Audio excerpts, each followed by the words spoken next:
ఇప్పుడు టీడీపీ జాగ్రత్త పడాలి. టీడీపీ తనను తాను చెక్ చేసుకోవాలి. లేకపోతే ఇబ్బంది వచ్చేటువంటి అవకాశం ఉంటుంది. మొన్న గుంటూరులో ఒక టీడీపీ కార్యకర్త స్థాయే అక్కడ 21వ వార్డు ఇన్ఛార్జ్ అంతవరకే. అతనేమి ఎమ్మెల్యే కాదు, అతనేమి ఎంపీ కాదు, అతనేమి టీడీపీలో ఒక స్థాయి నాయకుడేం కాదు. అక్కడ లోకల్ లీడర్, అక్కడ చిన్న స్థాయి కార్యకర్త అయితే కావచ్చు. కానీ టీడీపీ అధికారంలో ఉంది కాబట్టి పార్టీ పేరు అడ్డు పెట్టుకొని, పార్టీ ఇచ్చిన డిజిగ్నేషన్ అడ్డు పెట్టుకొని, అతని పేరు మూర్తి. ఆ మూర్తి అనేటువంటి ఆ వ్యక్తి ఒక మహిళని రోడ్డు మీద వివస్త్రం చేస్తూ అతని అనుచరులు, వాళ్ళ కుటుంబ సభ్యులు వీళ్ళందరూ కలిసి ఒక మహిళ మీద నడి రోడ్డు మీద చేసిన దాష్టికం. ఆ దాష్టికానికి కారణం ఏంది?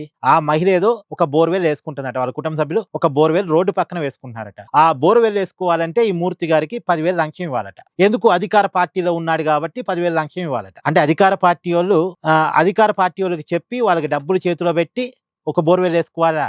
గతంలో మనం విన్నాం, వైఎస్ఆర్ కాంగ్రెస్ పార్టీ అధికారంలో ఉన్నప్పుడు రోడ్డు పక్కన కూరగాయల మార్కెట్ పెట్టుకున్న వాళ్ళు వైసీపీ నాయకులకి కమిషన్ పంపించాలి. షాపింగ్ కాంప్లెక్స్ నడుపుకునే వాళ్ళు వైసీపీ నాయకులకి కమిషన్ పంపించాలి. ఏ వ్యాపారం చేసుకునే వాళ్ళైనా సరే వైసీపీ నాయకులకు కప్పం చెల్లించాలనేది గతంలో మనం విన్నాం.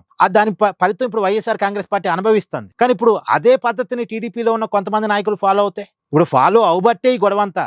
నాకు 10,000 ఇస్తే గానీ నిన్ను బోర్వెల్ వేసుకొని ఇవ్వను, నీకెందుకు 10,000 ఇవ్వాలి, అసలు నువ్వెవరు, నీకేంటి సంబంధం అని అధికార పార్టీ నాయకుడిని. ఏంటిది అంటే అధికార మతంతో ఇక్కడ ఏ పని చేసుకోవాలన్నా సరే ఈ వార్డు నాది, ఈ వార్డుని టీడీపీ నాకు రాసిచ్చింది, టీడీపీ ప్రభుత్వం నాకు రాసిచ్చింది. ఈ వార్డులో ఒక షాప్ పెట్టుకోవాలన్నా, ఒక బోర్వెల్ వేసుకోవాలన్నా, ఒక ఇల్లు కట్టుకోవాలన్నా, లేదా ఇంటికి ప్రహరీ గోడ కట్టుకోవాలన్నా నా పర్మిషన్ కావాలి, నాకు డబ్బులు లంచం ఇవ్వాలి.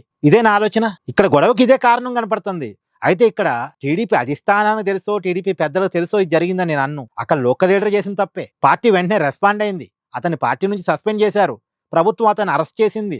అతని మీద చర్యలు తీసుకోవటంలో ఆలస్యం చేసినందుకు అక్కడ ఉన్న సీఏని వీఆర్కి పంపించారు. అంతా ఓకే. ప్రభుత్వం బాగా రియాక్ట్ అయింది, పార్టీ బాగా రియాక్ట్ అయింది, విషయం తెలుగుని అది ఓకే. కానీ ఇది బయటకు వచ్చింది కాబట్టి, ఒక మహిళను నడి రోడ్డు మీద వ్యవస్థం చేశారు కాబట్టి టీడీపీ అధిష్టానం స్పందించింది. కానీ టీడీపీ అధిష్టానం దాకా రాకుండా గ్రౌండ్ లెవెల్లోనే జరుగుతున్న ఇలాంటి అరాచకాలు ఎన్నో, అరాచకం చేస్తున్న నాయకులు ఎంతమందో ఇది టీడీపీ గమనించాలి. గమనించకపోతే రేపొద్దున తెలుసుకున్నా సరే, అంటే చేతులు కాలేక ఆకులు పట్టుకున్నా లాభం ఉండదు.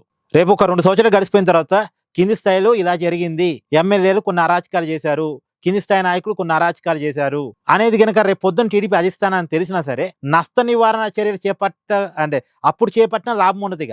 అప్పుడు నష్ట నివారణ చర్యలు చేపట్టిన లాభం ఉండదు. ఇప్పుడు కూటమి ఏమనుకుంటుంది, ఇంకొక 15 సంవత్సరాలు వరుసగా మేము ఉండాలి, అలా ఉంటే డెవలప్మెంట్ అనేది కంటిన్యూటీ అవుద్ది, అమరావతి పూర్తి స్థాయిలో కంప్లీట్ అవుద్ది, రాష్ట్రంలో మేము ఏ ప్రాజెక్ట్ అయితే తీసుకురావాలనుకుంటున్నామో, ఏ కంపెనీలో తీసుకురావాలనుకుంటున్నామో అవన్నీ ల్యాండింగ్ అవుతాయి, ఒక ఉపాధి కనపడిద్ది, రాష్ట్రానికి ఒక రూపం వస్తుంది, రాష్ట్రం నెక్స్ట్ లెవెల్కి వెళ్ళిద్ది అని కూటమి అనుకుంటుంది. అది సాకారం కావాలంటే గ్రౌండ్ లెవెల్ నాయకులు కూడా సహకరించాలి, గ్రౌండ్ కూడా బాగుండాలి. అంటే పై స్థాయి నాయకుల పని బాగుంటాం, ఫలితాలు బాగుంటాం మాత్రమే కాదు, పై స్థాయి నాయకుల ఆలోచనని, పనిని, ఫలితాన్ని కొద్ది మందే చూస్తారు, అందరూ చూడరు. అందరికీ కనపడేది గ్రౌండ్ లో ఉండే నాయకుడు ఏం చేస్తున్నాడు అన్నదే కనపడిద్ది. చంద్రబాబు నాయుడు గారు అమరావతి కట్టినా, చంద్రబాబు నాయుడు గారు పోలవరం కట్టినా, చంద్రబాబు నాయుడు గారు వెలిగొండ కట్టినా, చంద్రబాబు నాయుడు గారు తల్లికి వందనం ఇచ్చినా, చంద్రబాబు నాయుడు గారు ఇంకో కొత్త స్కీమ్ పెట్టి ఇంకో పథకం చేసినా, చంద్రబాబు నాయుడు గారు లక్షల కోట్ల పెట్టుబడులు తీసుకొచ్చినా, లక్షల ఉద్యోగాలు క్రియేట్ చేసినా సరే గ్రౌండ్ లో ఉన్న టీడీపీ నాయకులు బాగోపోతే మళ్ళీ అధికారం రావడం చాలా కష్టం అవుద్ది. కాబట్టి టీడీపీ ఇలాంటి మూర్తులు ఎంతమంది ఉన్నారు అనేది చెక్ చేసుకోవాలి, జాగ్రత్త వహించాలి. అవసరమైతే ఎప్పటికప్పుడు రివ్యూ చేసుకుంటుండాలి. గ్రౌండ్ లో ఏం జరుగుతుంది, మన పార్టీ నాయకత్వం సరిగానే ఉందా, లేదు ప్రజల్ని ఏమైనా వేధిస్తుందా, పార్టీ పేరు చెప్పుకొని, అంటే చెట్టు పేరు చెప్పుకొని కాయలు అమ్ముకునే రకాలు ఉంటారు, పార్టీ పేరు చెప్పుకొని ఎవరైనా దందాలు చేస్తున్నారా, ఇవన్నీ చెక్ చేసుకుంటూ ఉండాలి.